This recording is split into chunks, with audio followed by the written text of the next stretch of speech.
On est avec Olivier Sanfilippo qui va nous parler de l'Empire des Cerisiers qui en est à sa combienième d'extension maintenant? Alors, sans le livre de base, c'est la 8e publication papier en supplément. Donc, ouais, voilà. Ouais, j'ai bien fait de pas me lancer, je sentais que j'allais me perdre dans le quiz. Qu'est-ce que tu nous proposes cette fois-ci? Alors là, c'est le dernier supplément donc, qui est Kodaijin Monogatari. Donc, c'est un supplément sur les peuples anciens et autochtones dans l'Empire des Cerisiers.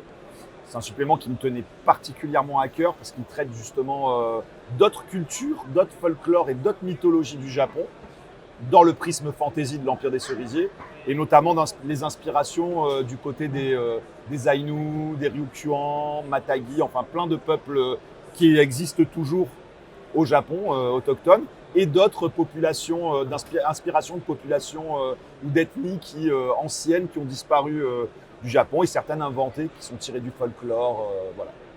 Donc c'est un supplément de contexte, de background qui élargit en fait qui apporte pas mal de précision parce qu'on en parle au fil de la gamme de toutes ces populations-là. Là en fait c'est un supplément qui leur est vraiment dédié. Bon, et vu que du coup on en est au 8e, qu'est-ce que tu as prévu pour le 9e? Alors actuellement, il y a.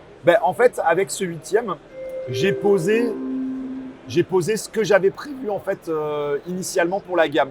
En fait, il y a, on va dire tout l'arc, le premier volet, voire la gamme en elle-même, on va dire est complète. Il y a une campagne qui est en cours d'écriture, voilà. Il y a d'autres projets. Et disons que là déjà on aura un